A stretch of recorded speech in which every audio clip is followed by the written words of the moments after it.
जो है संवैधानिक तौर पे हम इन अव्यवस्था के खिलाफ लड़ेंगे और सरकार को हम सचेत करेंगे। पढ़ाई का तो कोई स्तर ही नहीं है, व्यवस्था है बहुत बड़ा खतरनाक है। वो अभी कोर्ट से आदेश है इन लोगों का कि इन लोगों को वापस जो है कहना चाहिए सेवा में लिया जाए। देखिए, जिस तरह से छत्तीसगढ़ सरकार की जो उदासीनता है खास करके शिक्षा, स्वास्थ्य और रोजगार के प्रति, तो ये तो यहाँ के लोगों का जो है संवैधानिक अधिकार है और सरकार इसीलिए जो है ना गठन हुआ है सरकार का एक व्यवस्थित सिस्टम को चलाने के लिए। लेकिन अभी हम लोग देख रहे हैं कि छत्तीसगढ़ में खास करके शिक्षा व्यवस्था में जिस तरह से मतलब एक दुर्व्यवस्था बना के रखा है, बड़ा दुर्भाग्यपूर्ण है आने वाला छत्तीसगढ़ के भविष्य के लिए। क्योंकि एक प्रशिक्षित व्यक्ति अगर शिक्षा व्यवस्था को अगर चलाए और उन बच्चे को जो है शिक्षा दे, तो वो जो व्यवस्था होता है एक कहना चाहिए मापदंड होता है। लेकिन अभी हमने देखा है कि सरकार अपनी उदासीनता को जो है जाहिर करने के लिए जिस तरह से निजी स्कूलों द्वारा जो है 10वीं 12वीं के बच्चे से स्कूल शिक्षा दिलाया जा रहा है और जो प्रोफेशनल कहना चाहिए जो शिक्षा देने के लिए शिक्षित हुए हैं उनको इस तरह से जो है दुर्दशा बना के रखा है। तो मैं समझता हूँ कि सरकार में जो संवैधानिक जो एक रेशो है बच्चों का, जितना बच्चे हैं उतना स्कूल, लेकिन में शिक्षा भर्ती करने का, लेकिन सरकार जो है उनको निजी स्कूल को ज़्यादा प्राथमिकता दिया जा रहा है जो संवैधानिक नहीं है। लेकिन आज अगर इस तरह से रहे तो एक तो लोग भी बेरोजगार होंगे, शिक्षित व्यवस्था भी उसमें कहना चाहिए चरमराएगा और हमारे जो लोग कहाँ जाएंगे। उसी तरह स्वास्थ्य विभाग में देखने को मिलता है कि जो बच्चे नर्सिंग कोर्स करके घर में बैठे 4 लाख 5 लाख रुपए सरकार उनसे कोर्स के माध्यम से लिया जाता है और उसके बाद जो 10वीं 12वीं जो पढ़ने वाले बच्चे हैं उनसे सेवा लिया जा रहा है जो नर्स के रूप में। तो ये भी बड़ा मतलब दुर्भाग्यपूर्ण बात है कि अगर किसी भी देश में अगर संविधान है, समानता है, तो हर एक व्यक्ति को उनके जीविकोपार्जन के लिए और इस सिस्टम को सही सुचारू रूप से चलाने के लिए जो सरकार की जो व्यवस्था होती है उसमें अभी फिलहाल जो सरकार है वो एकदम बिल्कुल फेलियर सरकार है। और मैं समझता हूँ कि ऐसे उदासीनता जो है इस प्रदेश को खोखला कर देगी।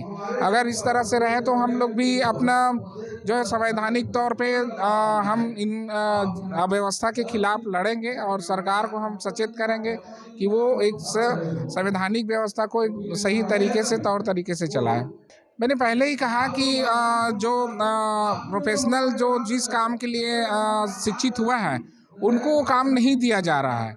ये मतलब सरकार के पास उतना व्यवस्था ही नहीं है कि क्या है कि उनकी एक मानसिकता नहीं है कि इस प्रदेश को एक अच्छे तौर तरीके से अच्छे पायदान में ले जाए। क्योंकि अगर हम देखा जाए स्कूलों में भी हमने भ्रमण किया है गाँव के, वो भी ऐसा मतलब सरकार उनको छोड़ दिया गया है कि वहाँ पढ़ाई का तो कोई स्तर ही नहीं है।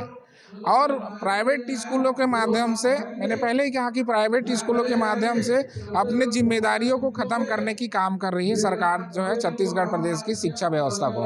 बिल्कुल पहुंचाएंगे हम, हमारी टीम जो है पूरे प्रदेश में गांव-गांव, कस्बा-कस्बा और शहर-शहर पूरा हम जागरूक करेंगे लोगों को और उनके अधिकारों को हम बताएंगे और सरकार की निकम्मापना को भी हम पूरे प्रदेश में जो है हर एक व्यक्ति को यहाँ जो इस संवैधानिक दौर पे और स्वतंत्रता के अधिकार से जी रहे हैं उनको सब हम बिल्कुल घर-घर तक जाके बताएंगे।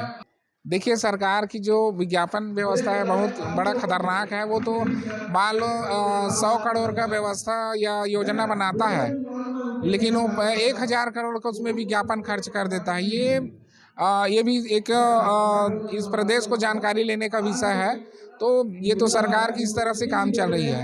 आपके हिसाब से शिक्षा प्रणाली छत्तीसगढ़ में कैसी होनी चाहिए? देखिए, भारतीय संविधान ये कहता है कि शिक्षा प्रणाली जो है बिल्कुल स्वतंत्र होना चाहिए और मैं समझता हूँ कि हम लोगों की एक योजना भी है। हमने आप लोगों के माध्यम से जनमानस को फैलाने का एक प्रयास भी किए थे कि शिक्षा जो व्यवस्था है, शिक्षा जो है वो यहाँ के जो कैंडिडेट है बच्चे हैं वो देश और प्रदेश के लिए पढ़े, ना कि अपने लिए पढ़े।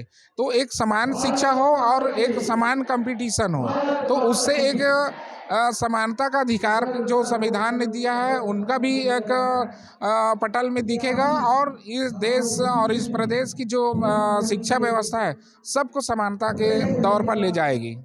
देखिए, धरना स्थल में भी चाहे किसी विभाग के लोग प्रदर्शन करें, यहाँ एक तो उनका न तो शौचालय ढंग से दिख रहे हैं, ना उनको रहने के लिए आवास भी एक बंद उसमें नहीं है। तो ये बेचारे लोग जो है ना, अभी कोर्ट से आदेश है इन लोगों का कि इन लोगों को वापस जो है कहना चाहिए सेवा में लिया जाए, लेकिन सरकार की इतनी उदासीनता है कि कोर्ट का भी, न्यायालय का भी, न्यायपालिका का भी उन्होंने अवहेलना करते, उनकी बात ना मानते हुए आज इन लोगों को लंबे समय से धरने प्रदर्शन में बिठा के रखा है। और सुनने में भी आया है, इन लोग बता रहे थे कि बहुत लोग अभी मेकाहारा इधर उधर सब हॉस्पिटल का भी दौड़ा लगा रहे हैं। तो ये तो सरकार की उदासीनता है, इसमें बिल्कुल इन लोगों को वापस लेना चाहिए। और हमारी team, Bhim army team Chhattisgarh प्रदेश, इनके लिए, सरकार के लिए एक आंदोलन करेगी सड़क पर। देखिए, आने वाले समय हम लोगों का आंदोलन सिर्फ लोगों को जागरूक करने का है।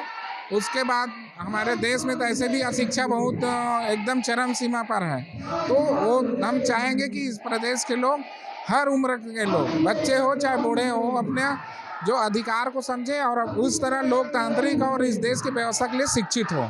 देखिए, मैंने पहले ही कहा कि जिस तरह से एक प्रोफेशनल शिक्षा में जो पढ़ा है उनको ना तो शिक्षा में जगह मिला है, और न जो स्वास्थ्य विभाग में जो प्रोफेशनल नर्सिंग कोर्स किया है उसको उसमें उनको काम मिला जा रहा है। उसी प्रकार से जितने भी छत्तीसगढ़ में जो प्राइवेट लिमिटेड जो फैक्ट्रियां हैं उसमें कुशल जो यहाँ के लोग हैं, ट्रेनिंग शुदा लोग हैं, उनको वहाँ भी काम नहीं दिया जा रहा है। क्योंकि हमने देखा है कि प्राइवेट लिमिटेड में जो उनके फैक्ट्री के अनुसार, उनके उपक्रम के अनुसार जितना लोगों का रेशो रहता है वो बिल्कुल नगण्य है। जहाँ 500 लोगों की ज़रूरत है वहाँ 100 और 150 लोगों में काम चल रहा है। तो बेरोजगार तो ऐसे ही होगा। इसमें युवाओं को ध्यान देना पड़ेगा, और ऐसे जो लंबे समय से गलत ढंग से इस प्रदेश को और देश को चला रहा है उसके खिलाफ उनको खड़ा होना पड़ेगा, अपने अधिकार को जानना पड़ेगा। तभी उनका जो है कोई भी आदमी या कोई भी जो सामाजिक कार्यकर्ता है या नेता है उनके ऊपर सोच सकता है।